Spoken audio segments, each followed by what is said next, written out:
You know, I really love you motherfuckers. I really do. Let me explain why. I live in the Bronx. Today was Comic-Con. The only day I paid for it.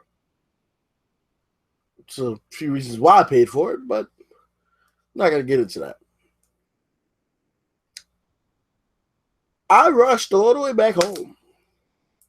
There's ice melted on my drink. I rushed all the way back home. You see my little badge? Says Thursday, Walking Dead, Comic-Con. I rushed all the way home. I got in my house at 7:59 in maybe 0.45 seconds. And got Pop TV on my phone and hooked up to my Wi-Fi right as Days of Our Lives, which is the show before TNA Impact, finished. Just in time to watch Impact Wrestling. When I told you guys, I believe on what, Tuesday? Yeah, I think I did a podcast Tuesday. I told you guys on Tuesday I would not be able to make it for Impact. But for you guys, I rushed home. I left Comic-Con 20 minutes early. And I came here to do the podcast for you guys. So, yeah, like I said again, I love you guys. Thank you for supporting me. This is the stuff I do for you guys. I'm going to try and make my stuff more consistent. You see, I still got the freaking hint of the blonde dye in my hair from Comic-Con. And Comic-Con's all right. Oh, I saw Ric Flair, too. I saw Ric Flair, Jerry Lawler. I found out that Ted DiBiase and Jimmy Hart were actually at Comic-Con, but I missed those guys. I didn't get to see those guys. I actually fist bumped Ric Flair and touched the Hall of Fame ring that he had. That shit is huge. Anyway, let's talk about TNA Impact. We have a new TNA Impact World Heavyweight Champion. That's right. The Wolves Nation buddy himself, Eddie fucking Edwards, is the new TNA World Champion. Now, they've been giving this guy somewhat of a push off and on, so it's not really unexpected. But congratulations to Eddie Edwards. Now, let's get started on the rest of TNA. We started out with Bobby Lashley coming out talking about how he's the main champion and basically flaunting his success and all that. But then Aaron Rex comes out. I'm shocked I actually said Aaron Rex the first time because usually I say Damian Sandow because I'm still stuck on that. Aaron Rex comes out, says he's a better champion than Bobby Lashley because he's the grand champion. Then after he comes out, Gail Kim comes out and says the girls are running the world, taking over, blah, blah, blah, all that feminism shit. Then Broken Matt Hardy comes out with both titles like he's Chris Jericho, talking about how his Broken Brilliance has created a new era for TNA, a broken era. As champion, DJ Z comes out and says that he's the best champion because he helped with the X Division. And the X Division is like a big thing, which it is because it's a hell of a lot better than the Cruiserweight division. My God. Which is funny because it's a TNA guy who's the champion of that. Y'all remember Manic, Mr. TJ Perkins during the Hulk Hogan era, the last vestiges of the Hulk Hogan era.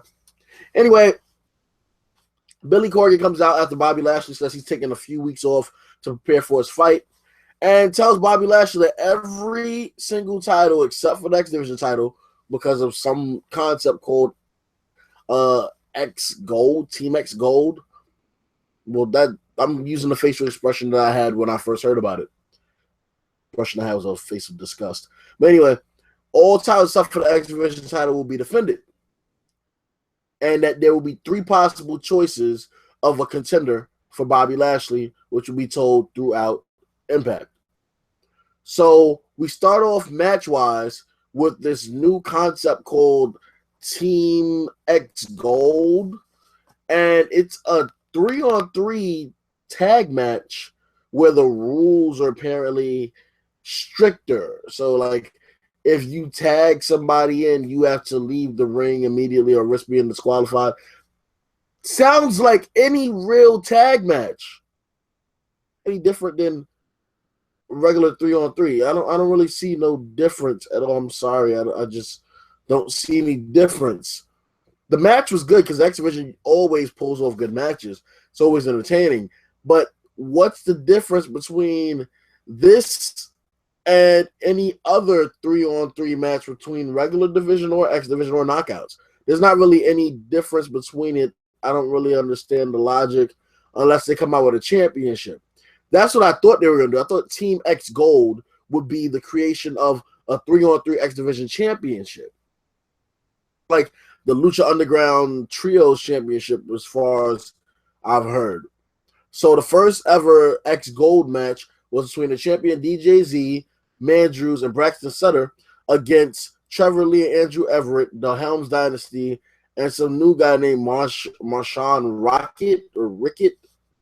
I honestly thought they would pick Rockstar Spud as the third person just because of the beef between between Braxton Sutter and himself, with the whole broken teeth and the braces and the turnbuckle and the kicks to the face and all that. But I guess they're gonna like that feud, which they should, because honestly, it's an interesting feud, but like really, it can't really garner that much intrigue and attention after a certain amount of time. So, of course, seeing as its logic and the concept came from DJZ, his team wins.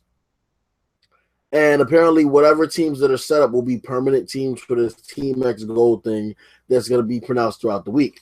Now, I'm going to go to my notes to ensure that I do this by the book and have everything in line. Okay, the next thing that happened was, the Fact of Life show with Eli Drake with his special guest, EC3. And Eli Drake kept on calling EC3 a dummy until EC3 fucking verbally shitted on him. He told him if he pushed the button again, he would eviscerate him and piss on his ashes, and then got on his knees and said he's begging and he's on his knees like Eli Drake's mother. That is some fucked up shit. Yo, EC3 is getting away, EC3 is getting away with some real shit. He said, I am on my knees like your mother. That's some bullshit. I'm sorry, I would have had to fight. I would definitely have to fight. Anyway, so Eli Drake says basically that EC3 can't get the job done even though he's always handed opportunities. Which in a way is true. You think about it, he was the nephew of Aunt D, and he was handed stuff. He was a heel the first time he was champion. He was undefeated. He was fighting basic jobbers for a good portion of almost a year. So he was handed stuff. Whereas, like Eli Drake said, other people had to scratch and claw and do all this other stuff to become where they were and what champions they were, which is true.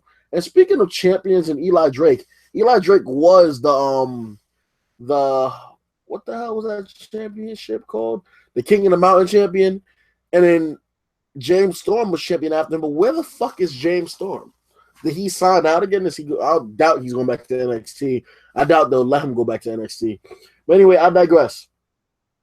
After that segment, it was the Knockouts title match, Gail Kim versus Maria. And as you can see, I really did take notes. I'm not reading from a website, or I really was taking notes for you guys. But it was Gail Kim versus Sienna for the Knockouts championship. And Gail Kim wins the match, I believe, with a roll up. And then Maria comes in with Laurel Van Ness, or fucking dumbass name is, and Sienna, and they jump Gail Kim. Well, actually, Sienna and Laurel jump Gail Kim, and Allie is told to slap Gail Kim. She doesn't and gets pushed on the floor and looks on as people are chanting, Allie, Allie. Hopefully she'll break free and grow some fucking balls or ovaries, because, you know, it'd be kind of weird having touched myself to her, and, you know. I'm fucking with you. Anyway, but yeah, so now, I'm going to fast forward a little bit. Maria wants her match to be a no disqualification against Gail Kim for a rematch. However, Billy Corgan said he didn't like the actions that Maria showed, so if she loses the match, she is fired as leader of the Knockouts. Still a knockout, she's just not the leader of the Knockouts, so she doesn't have all that authority and power and shit. Okay. After that was the tag team championship rematch, a Wolf Cage match. What the fuck? The one memorable part about this match, even though the video skipped, and I do know, I have prior knowledge that the Broken Hardys retained, but the video did, well, the cable did skip, or the station. TNA has issues like that, just like their lights went out during Bound for Glory, causing the champ pay your electric bill, which is kind of funny. However, the one memorable thing is, I'm pretty sure Brother Nero, Jeff Hardy, used that staple gun on Abyss's nuts. That's some shit. That's some real serious shit. And the fact that he did that didn't make the pain go to my nuts in feeling of, like, you know, when a guy gets kicked in the balls and you see it and you feel it in your nuts because, like, that's your nuts. I didn't get that feeling because it's just so out of pocket. But did he really staple gun this motherfucker's balls? That's some real shit. Nah, you couldn't do that to me. I'd shoot you. On some real, I would dead ass shoot you. Anyway, Broken Hardys retained the championship. After that, honestly, all I remember is Brandy Rhodes' tits. God damn. I mean, I've seen her nudes, but her tits are fucking amazing in that outfit she had on. So Cody and Brandy Rhodes, or Brandy Rhodes and Cody. Yeah, see how I fucked up your whole sense of logic, because y'all want to call them Cody and Brandy Rhodes just so Cody's technically called Cody Rhodes by de facto of grammar. Nah, I'm gonna call them Brandy Rhodes and Cody just to fuck with you, so you have a wrestler with no last name. They come out. Cody says that he wants the TNA championship and he has an opportunity for that championship. However, after a stare down and a mini fight where Mike Bennett ended up escaping the crossroads, Cody says that he wants a match next week with Mike Bennett instead of his title match opportunity. So that's scheduled for next week, along with the rematch of Gail, Kim, and Maria, which is no disqualification. And after that, the next match was the Grand Championship with Baron Dax and Aaron Rex. First round, Baron Dax wins. He really kicked the shit out of Aaron Rex. He won by 3-10 vote. There was no split decision. It was 10-10-10 down the line. And then Aaron Rex makes a comeback with a submission. I forgot what they called it. I think he called the Queen's Arrow or something. It was the Queen's something, if I'm not mistaken. But he wins by submission. Baron Dax has to tap out. And then after that, Lashley had to make his choice. So he calls, he said to EC3, which was one of the choices, and Moose, that he's not going to pick them because EC3's had enough chances, and he just lost. Moose is big and dumb, so he just didn't pick him. And then he picked Eddie Edwards, who was the other choice, because Eddie Edwards was supposedly the one that's easiest. He said, eeny, meeny, lemon, peasy, let me pick the one who's easy. So his cockiness ended up being his downfall, because with one Boston Knee Party served hot and ready like Little Caesar's Pizza, Bobby Lashley lost his championship.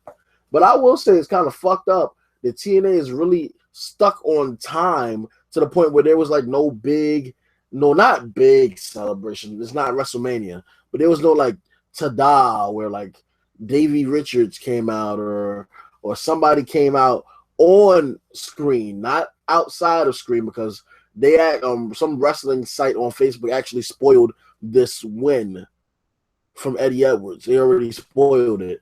But there was an image of, I believe, Gail Kim and a few other people out there congratulating him. I know Moose was out there, but they didn't show that on live TV. So, well, not live TV, but you get the point because it's recorded. But they didn't show that on TV. They just said, oh, yeah, Eddie won. That's insane. And they said, oh, by the way, this new show is coming on. Like, TNA needs the wrestling itself, the storyline. I like everything about TNA in that aspect. But it's behind the scenes business stuff that's fucking up TNA. And that's why TNA is most likely gonna have issues. I'm not gonna say they're gonna fold, because I reckon people say TNA is gonna fold, TNA is gonna fold. It's not gonna fold. It's not gonna fold. It's not gonna fold. Yeah, I've been saying that shit since 2011, and it hasn't happened. WWE's not buying this shit. It's not happening. Don't fucking say it because I'll kick you in the fucking chest. Feel better? Yeah, I feel better. I feel better now. I feel fine. Oh, please believe I'm doing just fine. Anyway, that's basically it on there. I gotta say, I will see you guys this Sunday, apparently, because there's another pay-per-view for WWE. I believe this one is it No Mercy? Yeah, I think this one's No Mercy. This pay-per-view every 2 weeks is nuts. But I don't really have nothing to say. I've been up since fucking 6 a.m. for Comic Con. I have class early in the morning, so I'm taking my ass to sleep. I was gonna stay up and do a Mafia story mode playthrough on the channel, but Mafia is probably gonna have to take a while to download. So I will do that shit tomorrow. Well, once the sun is up tomorrow. I want to thank you guys for your support. As you see, like I said, I got up. I got here in time. I did the review. So please like, comment, share, subscribe. I'm in the process of looking for a new co-host, but honestly, nobody can replace my my original comic punching bag, Stefan. So we'll see what happens. But until then, this is Chaos signing off. And I'm on your knees like Eli Drake's mother, apparently. But I'm out of here. Peace. Peace and love, guys. Peace and love.